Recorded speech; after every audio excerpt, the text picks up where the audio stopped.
Our first speaker for today is Tania. The title of the talk is Designing an Inclusive Future.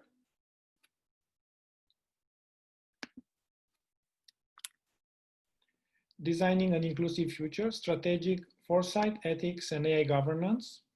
Tania is a multidisciplinary designer completing her Master of Design at OCAD University in Strategic Foresight and Innovation.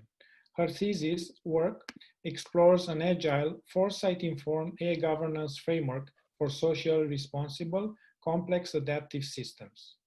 She is also a researcher and facilitator for the Montreal AI Ethics Institute.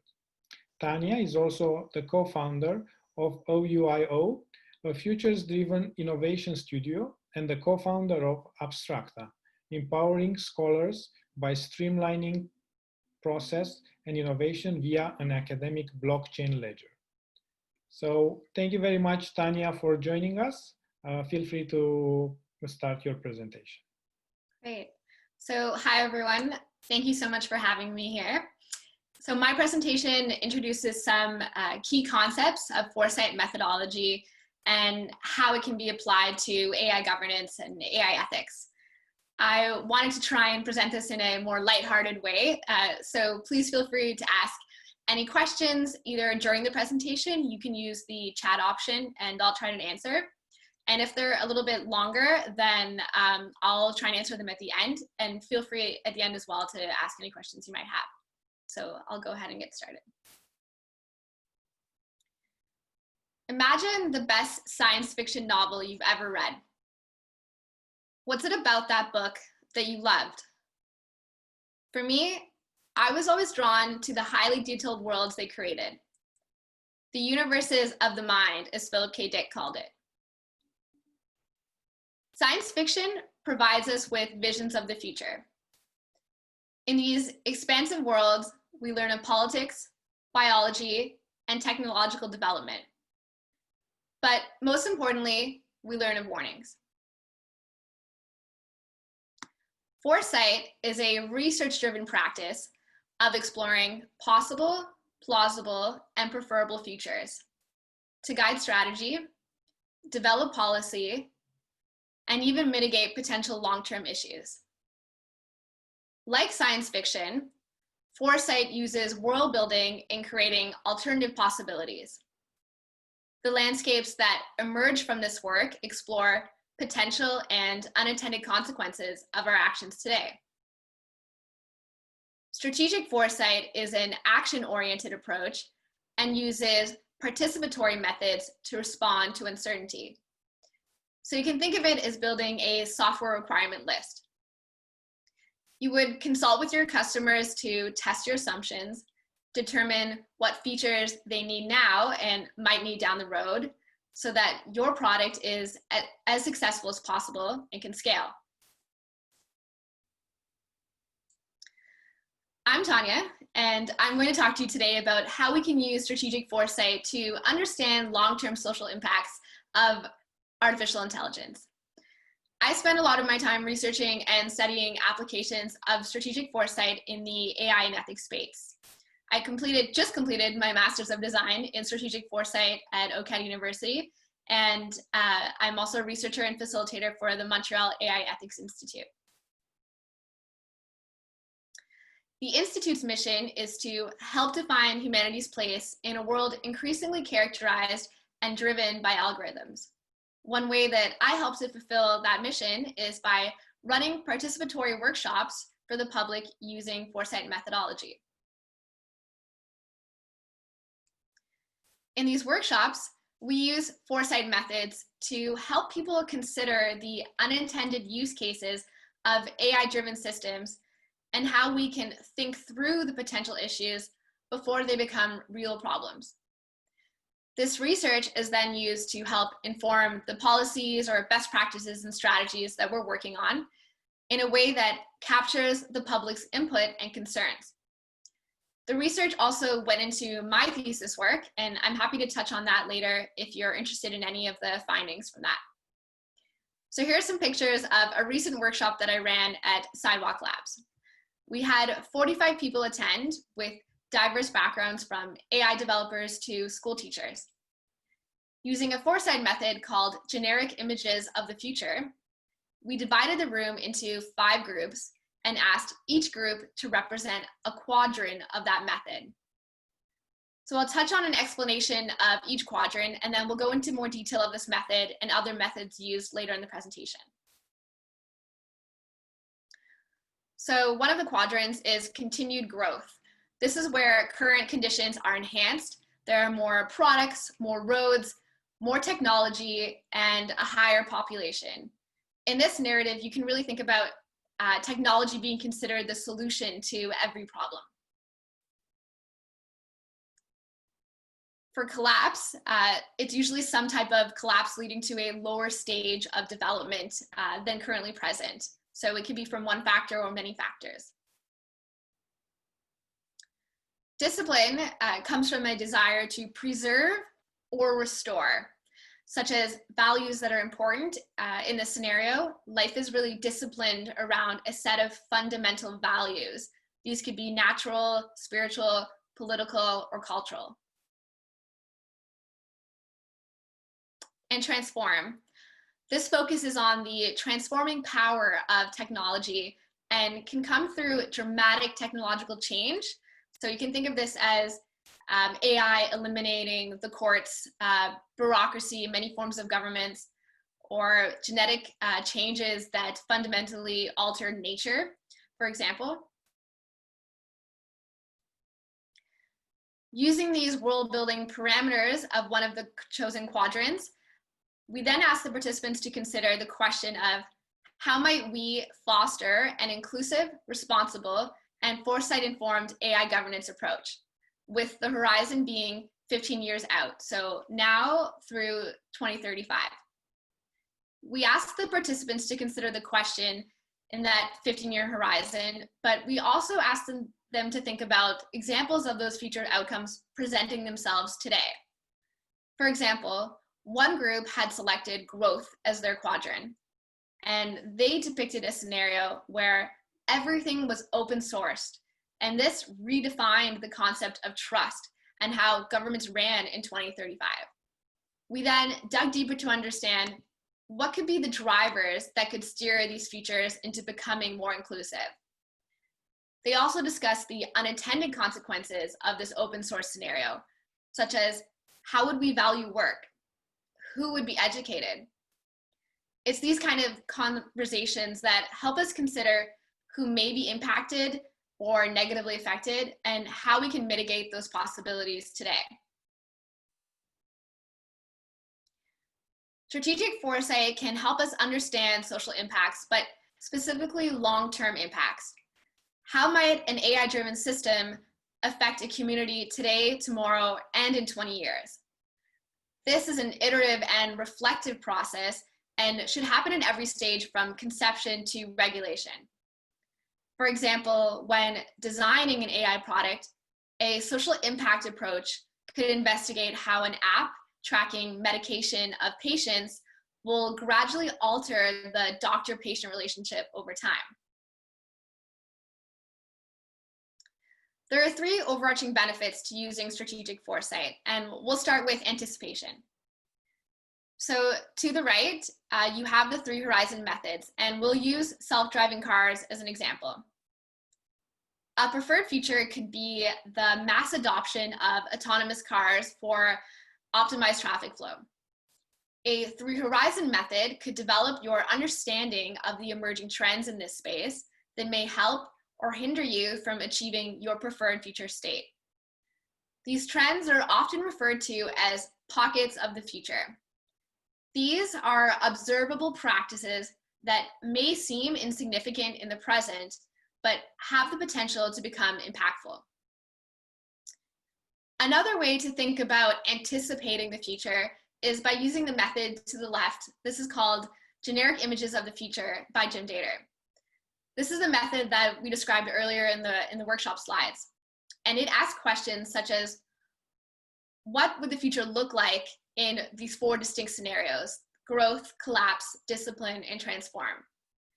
For each of these scenarios, we ask questions such as, what economic problems exist in this world? What environmental problems exist in this world? What societal problems exist? By building out these worlds, you begin to consider how the technology of today will evolve. Maybe anticipatory design and IoT promotes isolation in the collapse narrative. By employing these methods, you are future-proofing your product, policies, or strategies as you're considering multiple potential outcomes.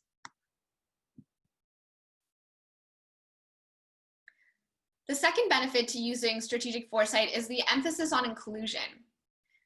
Foresight allows us to consider who we might be impacting, excluding, or creating unfair or disadvantaged futures for. As Kate Crawford of the AI Now Research Institute states, AI will reflect the values of its creators, so inclusivity matters, from who designs it to who sits on the company boards, and which ethical perspectives are included. A way that we can implement objectives like Kate is by emphasizing pluralized features. Sorry, I just had a technical issue there for a second. One example of this is the 2x2 matrix shown here. To conduct this method, you would begin with a horizon scanning. So looking for trends, signals, and drivers as they emerge. Then you would select two different drivers that represent your critical uncertainty. For example, economic stability is a critical uncertainty and is polarized as highly stable and unstable. Each quadrant is then developed to create an immersive experience, similar to world building in science fiction. We can then propose framing questions such as, could the uptake of AI lead to greater level of inequality? By exploring this through horizon scanning and a 2x2 matrix, we begin to experience ethics of the future for a specific scenario. Strategic foresight ensures we reflect on assumptions and biases as it's highly participatory. The methods and practices that you see today are meant to be done in group settings with diverse representation. We're able to include a variety of perspectives and ensure an enriched picture of the scenarios generated. This is how we can use foresight to assist in both creating and governing AI that is genuinely reflective of the diverse world.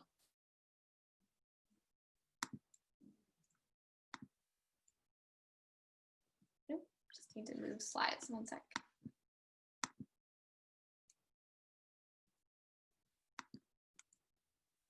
There we go. The third benefit to using strategic foresight is the significance of strategy. We learned of scenario generation in the previous slide, but how does this method really derive value? We can use strategic foresight to generate informed strategies using backcasting and wind tunneling techniques to move from scenario generation to scenario planning. In the context of AI governance, it can be difficult to develop immediate policy for long-term targets that are decades into the future. Essentially, we can use, backcasting is one technique where we can essentially work backwards to construct a sequence of objectives from the preferred future to the current state.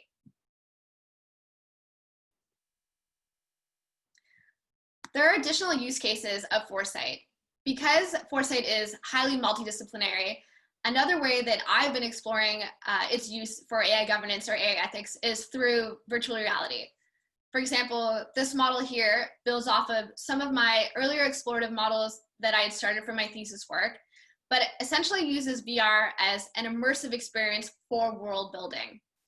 The work I'm pursuing here is how language is used in AI discourse and how it impacts our perception of AI systems.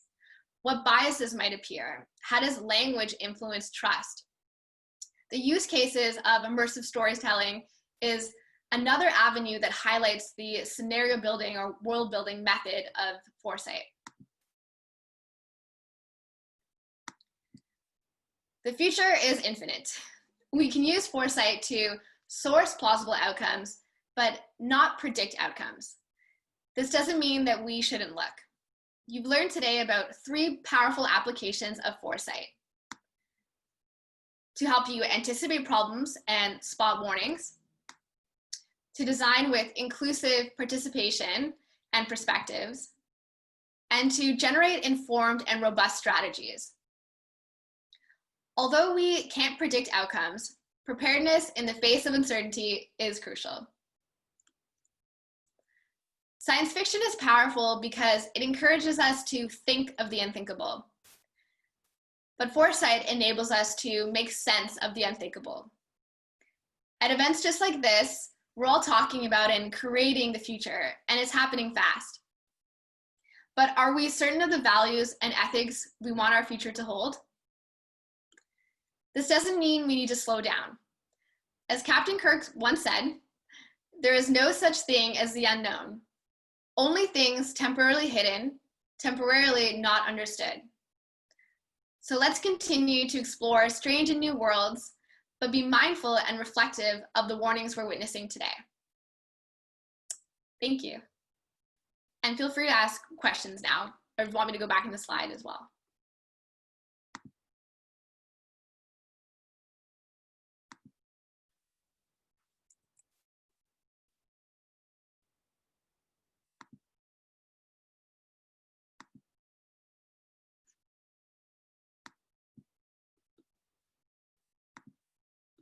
Oh, I see, can everyone hear me okay?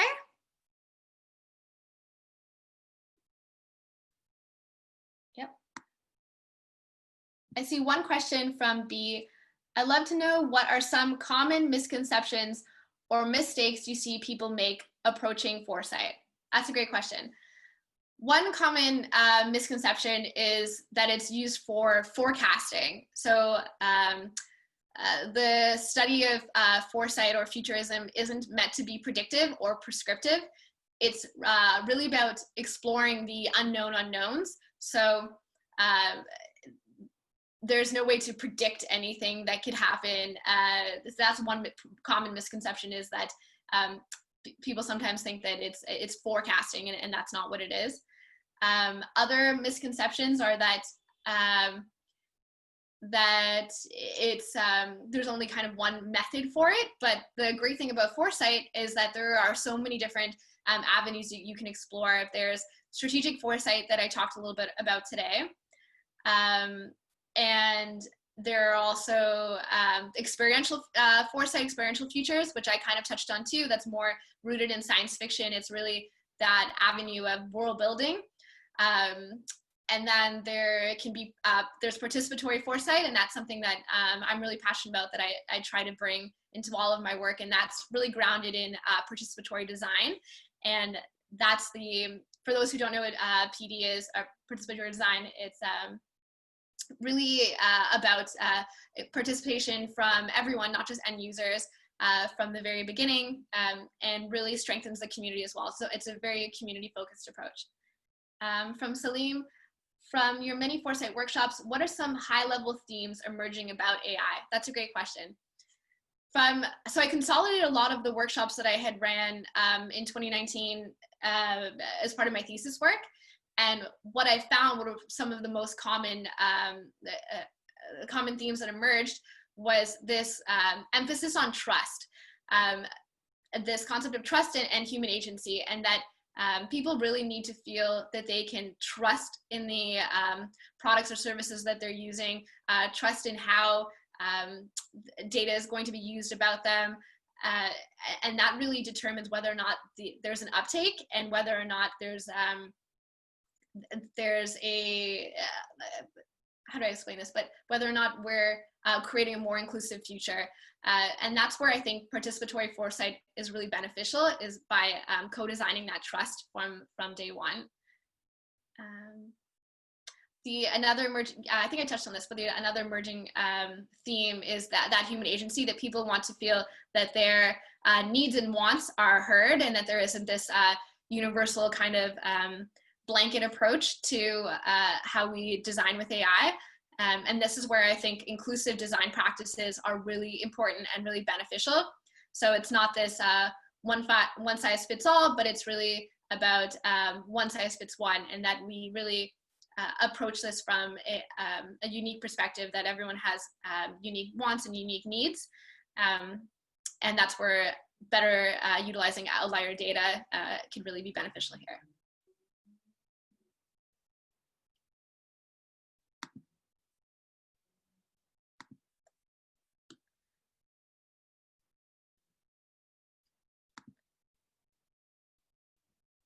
I think I answered the questions. Let me know if there's anything else you want me to dive deeper on at all. Thank you very much, Tania. Very interesting topic. Thanks. Let me share just for a second. Yeah, and if anybody wants to ask Tania questions even during my Q&A period, that's completely fine as well.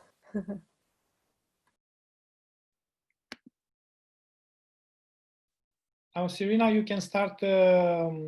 Okay, I think it looks like there's one more question, or was that already answered? Net raised their hand. Do you want to go ahead? Speak, Net? Salim, there's another question from Salim. Oh, from Salim. Okay, sorry. Let's see. How can we learn about foresight design and its facilitation? That's a great question too. I can provide some resources that maybe I can give to Dragos and he could share. But if you look up Stuart Candy online, you can read some of his material. He's really great. There's a lot there, a little bit more on the experiential side. You can also explore, I touched upon Jim Dater a little bit. He's the one that created the generic images of the future, that method. And his name is just JIM and DATOR. You can kind of dive in to see how that's being used. There are a lot of different, like IDEO uses some design thinking card sorting techniques, and a lot of those are used in Foresight as well, but just a little different on the outcome. But you can start by exploring them, something like that, like card sorting techniques in Foresight. There's also, this will be my, I'm trying to remember the name of it, the Association of Professional Futurists. If you Google that, there are a lot of resources there too, but I'll send some links to Dragos, and I'll see if he can share them for us. Definitely. Also, we have our newsletter, so we can print there some links, but also on our LinkedIn account, or you can contact Tania directly. Anyway, yeah, if you need them, they'll for sure get to you somehow. Okay, thank you very much, Tania.